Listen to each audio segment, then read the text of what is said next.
જી જી બિલકુલ, એટલે અત્યારે એક બાદ એક પ્રતિક્રિયા આવી રહી છે, એક બાદ એક ભારતીય જનતા પાર્ટીના નેતાઓ હોય તો ચોક્કસપણે તે હજુ પણ વધુ સીટો વધે તેનો વિશ્વાસ વ્યક્ત કરી રહ્યા છે, પણ એક તરફ કોંગ્રેસના નેતાઓ જ્યારે પોતાની પ્રતિક્રિયા આપી રહ્યા છે ત્યારે તેઓ એ કહી રહ્યા છે કે હજુ પણ આંકડા છે તે કોંગ્રેસ તરફથી આવશે. ગીતાબેન, મને તમે ઘણા બધા મુદ્દાઓની વાત કરી, બધું જ કહ્યું, હવે મને સ્પષ્ટપણે એ જાણવું છે કે ભારતની અંદર કેટલી સીટોની અપેક્ષા તમે રાખી રહ્યા છો, કેટલી આવશે?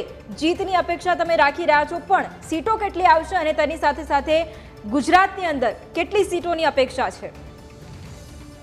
અમારા રાષ્ટ્રીય અધ્યક્ષ મલ્લિકાર્જુન ખડગેજીએ જે ટ્વીટ કરીને 295 સીટનો જે દાવો કર્યો છે એ દાવા ઉપર અમે 100% ખરા ઉતરીશું. અને ગુજરાતની અંદર આપ સૌએ, મેં અને તમે બધાએ ખૂબ નજીકથી આ ગુજરાતના ઇલેક્શનમાં આપણે બધાએ સારી રીતે ભાગ લીધો છે. એ પ્રમાણે હું જે મારું ઓબ્ઝર્વેશન કે છે, કારણ કે હું ઉત્તર ગુજરાતની અંદર વધારે મારા પ્રવાસો રહ્યા, મહેસાણાની પ્રભારી છું એટલે મને ત્યાંનું પણ વધારે ખબર છે. એટલે ગુજરાતની અંદર પણ અમે 6 થી 7 સીટો પર જીતમાં છીએ અને અમુક સીટોમાં અમે ફાઇટમાં પણ છીએ.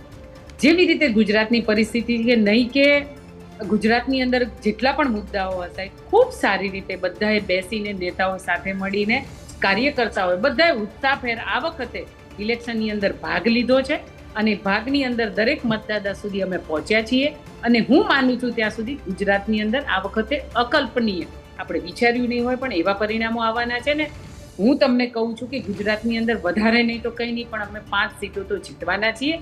અને જેવી રીતે આ લોકશાહીને ન માનનારી પાર્ટી બેફામ રીતે વાણીવિલાસ કરતી હોય છે અને એ લોકો કહેતા હોય છે કે એડવાન્સ એમને ખબર હોય છે કે અમે 5 લાખ ને 6 લાખની લીડોથી જીતીશું, એમાંથી માત્ર ને માત્ર અમુક સીટો ઉપર એ 35 સરસાઈથી જીતવાના છે.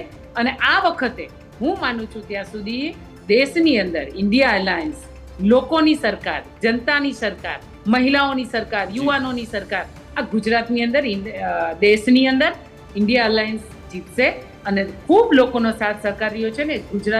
ગુજરાતની નહીં પણ દેશની જનતા સત્તા પર બેસશે એવું હું માનું છું.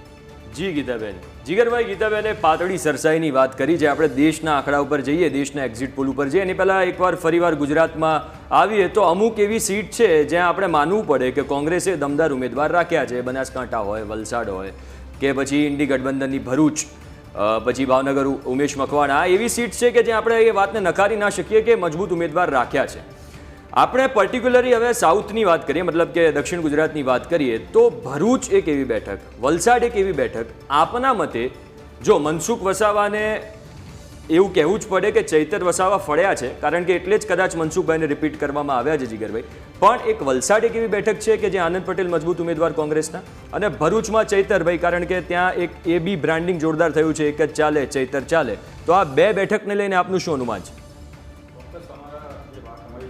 બિલકુલ સાચી છે, 100% બહુ ટફ ફાઇટ છે અને બંને ઉમેદવારો મજબૂત છે, એમાં કોઈ મિનમેક નથી. યુવા ઉમેદવારો છે, કામ કરેલું છે, જનતા સાથે કનેક્ટ પણ છે અને આદિવાસી સમાજમાં પણ લોકપ્રિય છે. એટલે આ બધા જ ફેક્ટર ચોક્કસ છે.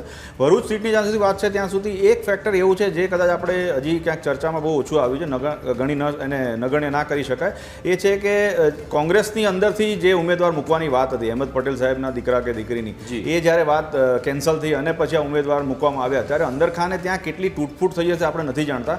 કોના મતો ક્યાં વહેંચાયા હશે, કયા સમાજને મેસેજ અંદરખાને આપવામાં આવ્યો હશે કે આ વોટ અહીંયા આપવાના કે નહીં આપવાના, એ આપણને 4 તારીખે જ ખબર પડશે. એટલે મારા ખ્યાલથી બંને નેતાઓ મજબૂત છે, એટલે ચોક્કસ એમાં કાંટાની ટક્કર છે, એમાં કોઈ મિનમેક નથી.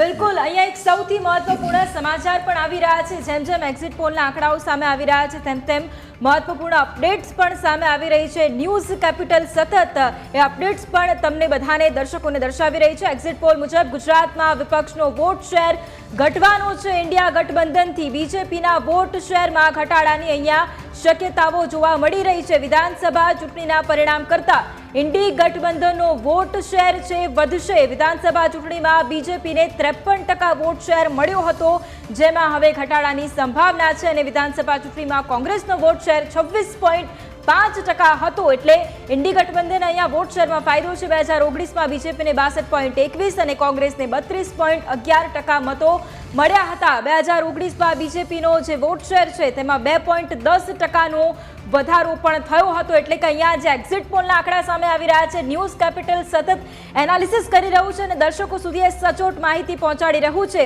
ઘનશ્યામભાઈ, વોટ શેર તો ઘટી રહ્યો છે, હવે શું કહેશો? તો આપનું આ એક્ઝિટ પોલ કહે છે, હજુ સાચા આંકડા તો તમારા 4 તારીખે ખબર પડશે કે કોનું કેટલું વધ્યું ને કોનો કેટલા ઘટ્યા. પણ ભારતીય જનતા પાર્ટીનો વોટ શેર અને સીટો 100% વધવાની છે. એ 4 તારીખે જ્યારે પરિણામો આવશે ત્યારે આપણને ખબર પડશે. કારણ કે સખત ભારતીય જનતા પાર્ટીના કાર્યકરો સતત મહિનાઓથી જે કામ કરતા હતા પ્રજાની વચ્ચે, એની યોજનાઓ જે લઈ ગયા હતા અને આવનારા 5 વર્ષમાં જે મોદી સાહેબનો સંકલ્પ પત્ર કહેવાય, જેને મેનિફેસ્ટો, એમાં આવનારા વર્ષોનો જે રોડ મેપ આપ્યો છે, રોડ મેપના આધારે હું કહી શકું છું કે 100% વોટ શેર અને સીટો વધવાની જ છે. આ અત્યારે આપણા અનુમાનો છે ને, અનુમાનના આધારે તમે કહો છો. દર વખતે છેલ્લા વર્ષોમાં જ્યારે મોદી સાહેબ ગુજરાતના મુખ્યમંત્રી હતા કે 10 વર્ષમાં વડાપ્રધાન રહ્યા, 14માં 19માં, એ વોટ શેર અને સીટો વધી છે. એ જ રીતે 24માં પણ વોટ શેર અને સીટો વધવાની છે. એ 4 તારીખે ખબર પડશે.